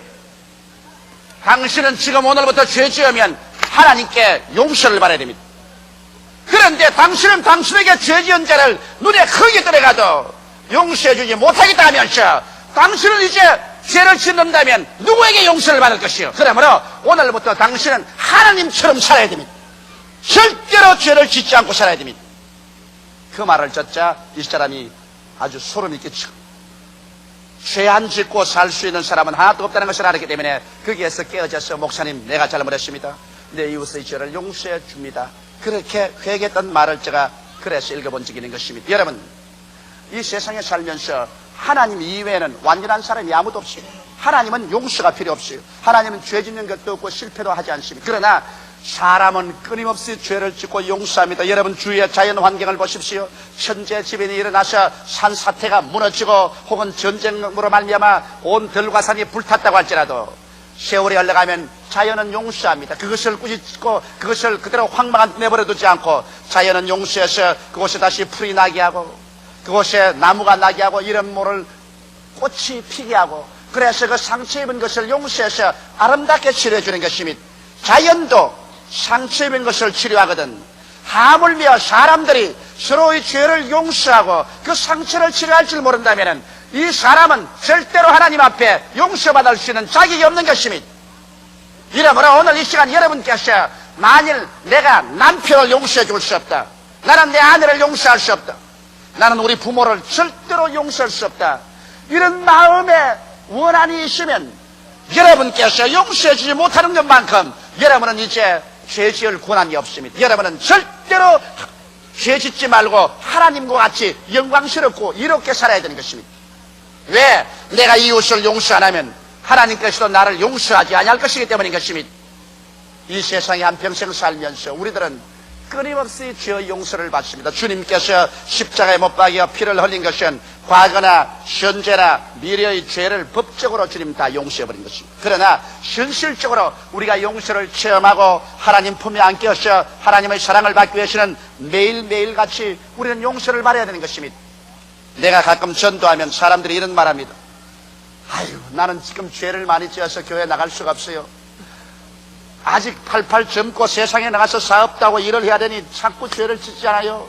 그러므로 이제 나이가 좀 늙어가지고서 기력도 다 쇠하고 이제 세상살이에도 좀 은퇴를 하고 난 다음에 집에 들어앉으면 그때 죄 좀 적게 지을 때 그때 교회 나가겠습니다. 여러분, 죄를 적게 지은 사람이 교회 나온다는 이론이 어디 있습니까? 교회는 천당 목욕탕입니다. 목욕탕이라는 것은 때 없는 사람은 목욕탕에 올 필요가 없어요.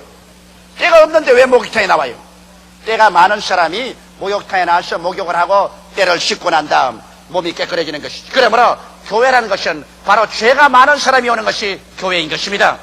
이렇기 때문에 예수님께서 주님 앞에 나올 수 있는 자격자를 선정할 때 수고하고 무거운 짐진 자들아 다 내게로 오라, 내가 편히 너희를 쉬게 하려고 했으므로 인생에 수고하고 무거운 짐진 자들을 보고 교회에 나오라고 말하셨습니다. 그 다음 주님께서는 또 건강한 자에게는 어원이 쓸데없고 병든 자에게라야 쓸데있느니라고 하셔서 병이 들어서 고생하는 사람 보고 교회 나오라고 하셨습니다. 그 다음 또 주님께서 말씀하는 것은 내가 온 것은 의인을 불러 구원하러 온 것이 아니라 죄인을 불러 구원하러 왔노라. 그래서 죄인을 주님께서 교회에 나오라고 하는 것입니다. 이러므로 교회에는 모조리 짐진 사람, 그렇지 않으면 병든 사람, 그렇지 않으면 죄인들이 교회에 나오는 것이기 때문에 교회 처음에 나오면 복잡합니다. 사람들은 말하기를 교회 나오면 전부 하나님의 백성이고 전부 천사가 되어야 될 것인데 왜 교회가 시끄럽고 교회에 나온 사람들이 저 모양 저 꼴이냐 그렇게 말합니다. 그것은 몰라서 그렇습니다. 스스로 잘나고 훌륭한 사람은 교회에 안 나와요. 그러나 스스로 못난 사람들이 나와요. 수고하고 무거운 짐을 진 사람이나 병든 사람이나 그렇지 않으면 죄인들이 교회에 나오니까 자기 신세가 괴롭고 고통스러우니까 자기가 괴롭고 고통스러운 사람이 신경질을 잘 내요. 자기가 건강하고 좋으면 그렇지 않습니다. 이래서 처음 교회에 나온 사람들, 교회에서 천사들만 온 것으로 알지만은 그렇지 않고 병들고 괴로운 사람들이 와서 그곳에서 주의 말씀을 듣고 치료를 받고 용서를 받고 축복을 받아서 영혼이 잘되게 되고 범사가 성통하게 되고 강건하게 되고 승리자로 변화되기 시작하는 것입니다. 이러기 때문에 여러분, 교회는 주님께서 무궁무진하신 은혜와 사랑으로 우리를 용납하시고 오래 참으시고 구원하시는 것이 교회입니다. 저는 신학교 나왔어. 제일 처음 목회를 할 때 참 교회 와서 목회하니 괴로워요. 왜냐하면 세상에 못난 사람들만 다 교회에 모여오는데 어찌나 가시 노릇을 하는지. 그래서 내가 몇 번이나 기도할 때 하나님께 그랬습니다. 주님, 그 벼락도 얻다가 뭘합니까 하나님 아버지요. 아유, 그 흔한 벼락 이때 좀 서십시오. 그냥 저 사람 좀 안 칩니까? 하나님이여, 저 사람 좀 쥐어박지 않습니까? 저 사람 좀 변하지 않습니까? 목회하면서 그런 기도를 하다 보니까 교회에 나오는 몇 사람 치고 벼락안 맞을 사람 한 사람도 없어요. 모두 다 시험에 든 사람들이고 모두 다 괴로운 사람들이니까 다 괴로움을 끼치니까 그렇게 기도하다 보니까 교회에 나왔다가 모두 다 벼락 맞고 말 사람들인 것입니다. 그래서 제가 깨달았습니다. 하나님, 교회라는 것은 병들고 괴롭고 외롭고 소외된 사람이 나오기 때문에 또 참고 또 참고 또 기도하고 또 기도하고 끝까지 참았어. 한 사람도 멸망하지 않고 모두 다 용서를 받고 치료를 받고 변화를 받아 구원받게 하는 것이 하나님의 뜻인 줄 알았나이다. 할렐루야. 그래서 하나님께서 오래 참으심으로 말미암아 여러분과 나 같은 사람도 건져서 천국까지 데리고 가는 것입니다. 죄 지을 때마다 하나님께서 후려 때렸더라면 여러분과 나는 지금 뼈도 남지 않았을 것입니다. 그러나 죄 짓고 또 돌아오면 또 회개합니다. 그래서 베드로는 자기 생각에 아무리 용서해도 하나님이 그렇게 용서할까 싶어서 하나님이요, 내 친구가 내게 범죄하면 큰 마음 먹고 7번 용서하면 되겠지요. 그러니까 주님께서 보고, 이 사람아, 내가 내게 말하니 하루에 7번씩 1번 범죄하고도 회개하고 돌아오거든 용서해 주어라. 베드로가 아마 깜짝 놀랐을 것이다. 자기 딸은 크게 마음 먹고 하루에 7번 용서하면 좋지 싶었는데 주님은 77이 49, 하루에 490번 죄를 짓고 490번 회개하고 돌아가던 용서를 하시니 하루 490번 죄를 지으려면 부지런히 지어야 490번 짓습니다. 보통으로 490번 죄를 못 짓습니다. 그러면 하나님께서 이처럼 하나님의 마음은 여러분과 나를 용서해서 어찌한지 구원하기로 결심한 사람인 것입니다. 그럼 하나님께서 이렇게 용서하도록 결심했으면 여러분도 남편을, 아내를, 부모를, 자녀를, 이웃을 용서하는 여러분 되시기를 주의 이름으로 축원합니다. 셋째로, 여러분, 용서할 때 우리에게 치료가 다가오는 것입니다. 미움과 분노는 최악의 파괴자인 것입니다. 오늘날 심리학자들 말하기를 인간을 파괴하는 가장 무서운 정신적인 요소가 미움과 분노라는 것입니다. 내가 미워하면 내 마음속에 소화가 안 되고 벌써 잠이 안 오고 심장이 뛰고 고통이 다가오는 것입니다. 또한 의사는, 의학협회에서 하는 말이 미움과 분노는 심장마비를 일으킨다고 늘 가르치고 분노하지 말라고 해놓은 한 다음에 토론 시간에 그만 자기 이론에 대해서 반대하는 사람이니까 일어나서 벼락같이 성을 냈다가 그 자리에서 심장마비가 걸려서 죽었다는 기사를 읽어본 적이 있습니다. 미움과 분노는 우리를 치명적으로 파괴합니다. 그러므로 말미암아 우리는 언제나 용서를 빌어야 되는 것입니다. 우리가 남을 용서하려고 할 때 내가 치료를 받습니다. 내가 남의 얼굴에 흙 칠하려면 내 손에 흙 먼저 칠해야 되는 것처럼 남을 미워하거나 분노하려면 내 스스로 영혼 속에 쓴 물이 생겨야 되는 것입니다. 쓴 뿌리가 생겨야 되는 것입니다. 그러므로 남을 용서할 때 먼저 자아가 치료받아서 내 마음이 편안해집니다. 여러분 한번 생각해 보십시오. 부부간에 싸움하고 밤에 서로 등을 돌이켜서 둘이 누워있을 때 밤새도록 달콤한 잠이 없디까? 잠이 안 옵니다. 밤새도록 고통스럽은 것입니다. 용서해주면 내가 편안히 잠잘 수 있는 것입니다. 이러므로 용서해 주십시오. 우리 예수 믿는 사람은 부부간에 싸우고 용서하기 참 쉽습니다. 옛날에는 나 잘못해서 용서해 주라면 개변 찍어서 프라이드도 있고 못하는데 우리 예수 믿는 사람은 꿀 한 제가 들으라고, 하나님 아버지여 내가 잘못했나이다, 용서하여 주시옵소서. 그럼 직접 용서도 안 구하고 하나님을 통해서 제3자를 통해서 다 해결하고 마는 것입니다. 얼마나 좋은 기도 방법인지 알 수가 없어요. 그래서 용서를 할 때 자아가 치료받고 그 다음 이웃하고 이렇게 용서하니까 화목이 되고 내가 용서해주고 용서받으면 결과 화목이 되고 이래서 용서가 오면 하나님께서 그들에게 의로움을 주시는 것입니다. 용서한 사람에게 주님께서 깊은 의로움을 주어서 하나님의 깊은 품 안으로 들어올 수 있게 해주는 것입니다. 기도가 깊어질 수 있고 믿음이 깊어질 수 있고 하나님의 사랑의 용서를 통해서 깊어져서 하나님과의 교제가 깊어지고 강해지면 그 사람의 믿음의 역사가 활발하게 일어나서 무엇이든지 하나님께 주의 이름으로 구하는 것마다 얻을 수 있는 기적이 일어나게 되는 것입니다. 용서는 용서받는 사람보다 용서하는 자가 희생을 감당하고 십자가를 걸머집니다. 용서받는 사람이야 간단히 받지만은 용서하는 사람은 괴로움을 무릅쓰고 용서해야 되기 때문에 용서하는 사람이 십자가를 걸머집니다. 그러나 용서만이 올바른 이해와 동정과 화평을 가져오고 그 결과 삶을 행복하게 하는 것입니다. 예수님의 십자가 고난을 통하여 용서받은 우리들은 믿을 때부터 이미 남을 용서해야 될 임무를 지고 책임을 지고 태어나셨습니다. 우리 예수님이라는 사람은 내게 예수님이 용서해 준 것처럼 이제 나도 끊임없이 용서의 빚을 걸머쥐고 매일매일 이 세상을 살 동안에 용서하면서 살아가야만 하는 것입니다. 기도드리겠습니다. 살아계신 우리 하나님 아버지, 주께서 죄를 짓고 불의하며 수악하고 버림을 받아야 마땅한 우리들을 용서해 주신 것처럼 이제 예수님은 우리들은 용서의 빚을 받았으므로 아버지여 만나는 사람마다 최선을 다해서 용서해서 구원할 수 있는 길을 걸어가도록 하여 주시옵소서. 마귀가 오는 것은 도적질하고 죽이고 멸망시키는 것뿐이지만은 하나님의 아들이 온 것은 양으로 생명을 얻게 하고 또 풍성히 얻게 하려 왔사오니 우리 아버지 하나님이시여 예수님과 손을 잡고 용서하고 오래 참음으로 말미암아 모든 사람이 구원에 이르도록 하여 주시옵소서. 예수님 이름 받들어 기도드리옵나이다. 아멘.